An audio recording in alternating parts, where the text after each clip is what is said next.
Fury versus Ngannou, part 2. Those talks are finally starting to resurface. I heard them again yesterday for the first time in a period of time.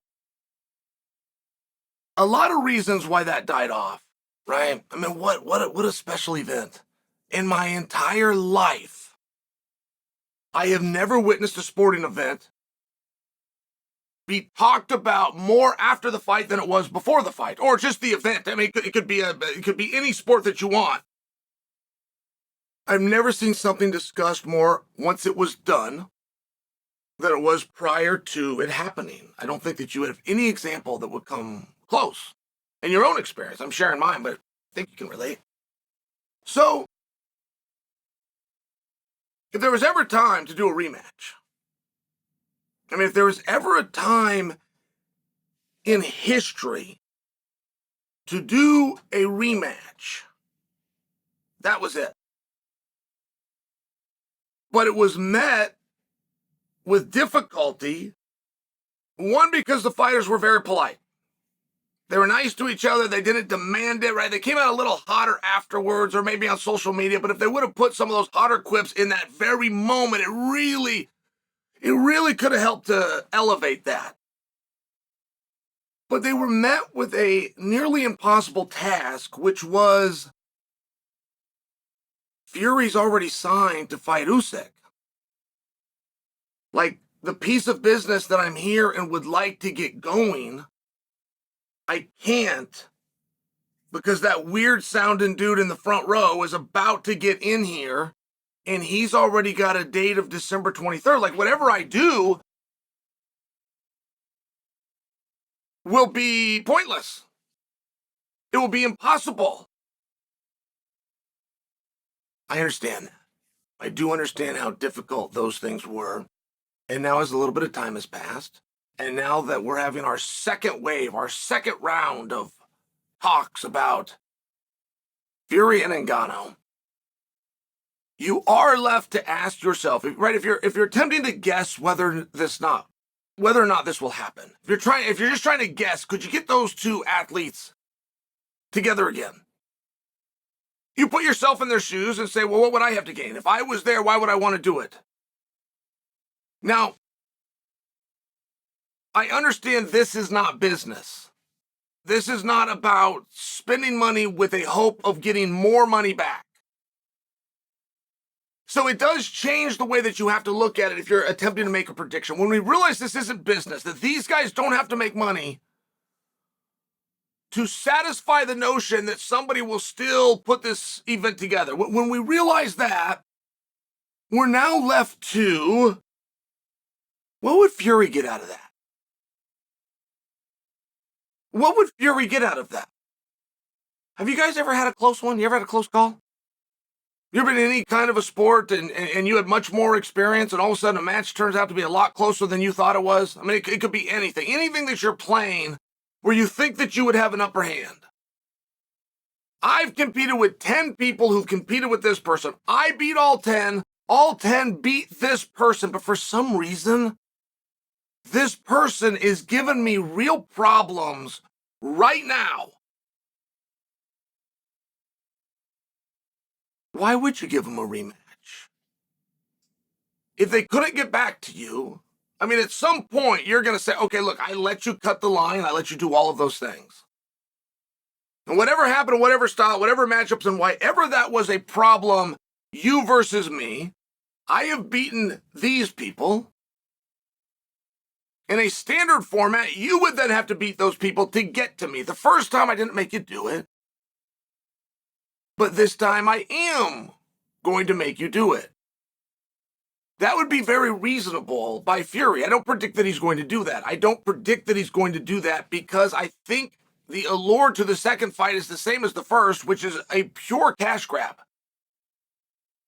Or if Fury, who won, but the narrative is he didn't win as easily as we thought he should have. If you're right on that, if that's a harder fight, why would he want to do it again? I mean, what would the point of that be? To prove that he's better? He won the first one. to prove that he's better by a larger gap, what difference does it make?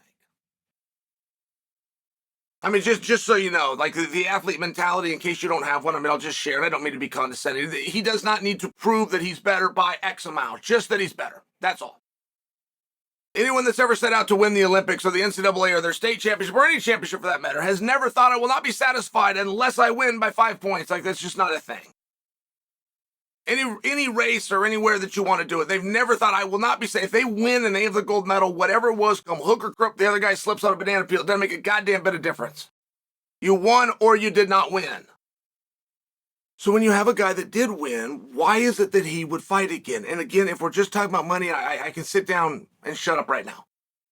And if that's all we're going to do and that's all we're going to say, there's no point to watching the fight. It will lose just as much money as it did the first time. If we're trying to be realistic and we're trying to put something together as people who understand, which means we must have a profit, so we must be sustainable. Even if we're not that far along, you still got to wonder, what would Fury get out of it?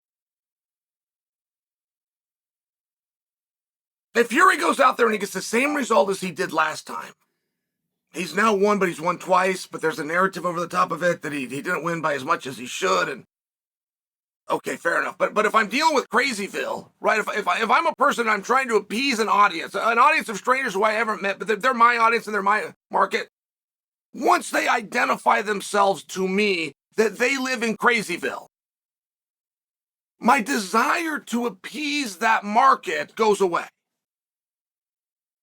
If you're telling me that I can win in a contest that only goes one of two ways, you win or you don't win. There's not a third, there's not a fourth, there's not a purgatory. It's very straightforward. If I did that contest and I won, which was my goal,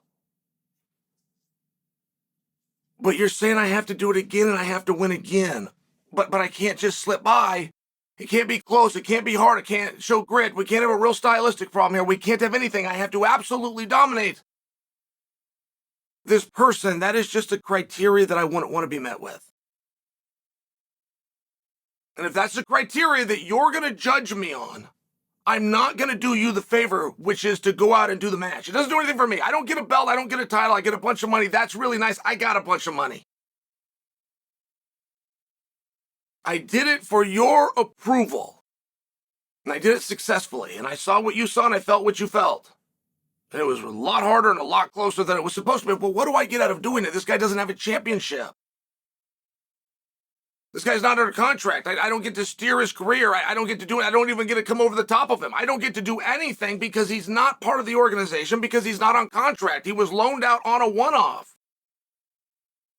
So no matter what I do, I'm still at a disadvantage. And I just asked you it from that perspective. I do believe that fight will happen. I do believe they can get them together. I do believe they'll lose a ton more money. I believe a lot more people will tune in. I believe it's very helpful that they did it under boxing rules. That was a message that got buried because they spent so much time telling people they were going to make up rules, but they ended up not making up rules. They did it with the WBC, or was it WBO? I get confused. What difference does it make? Sitting there in the front row. I mean, he sanctioned the event and he showed up to show that he sanctioned it. I think that kind of information is very helpful to bring in more attention. But to get that fight and to make it happen, you're going to have to give Fury a meaningful more amount. And you're going to give Francis a meaningful more amount. So even if more people tune in, you still lose the same amount. But you are dealing with different numbers. And before we get to that point, it would be, what's in it for Fury? If you're able to choose and predict, is there anything wrong with getting away with one? Is there anything wrong with having a closer one? Is there anything wrong with having to dig deep? Is there anything about that where he should actually lose sleep, where a championship is actually tarnished and or questioned?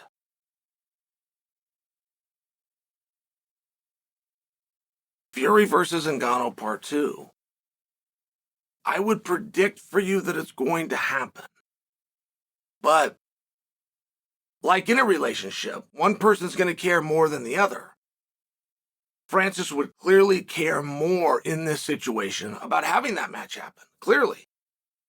And I think that that's going to be one of the obstacles that you run in with with Fury. And Fury's also been very consistent within his career. I mean, he wanted Joshua. He wanted Joshua so bad. But as soon as Joshua lost the championships, Fury no longer wanted Joshua. It's a big deal that you understand that concept. Because that was a huge fight. That's still a huge fight. But Fury said, no, it's not the fight that I want. I've never been after him. He was a byproduct. I want the belts. He doesn't have the belts. I don't want him. I'm going after where the belts are. So it's consistent within the way and the competitive nature that Fury's mind works. He didn't hold up boxing. He didn't hold up a fight. As a matter of fact, he signed a boxing fight the same simultaneous time that he had the Francis fight. So we don't have to question his sincerity. He would have that. He would have that in spades.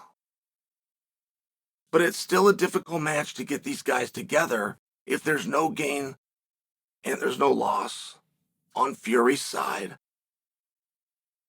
I think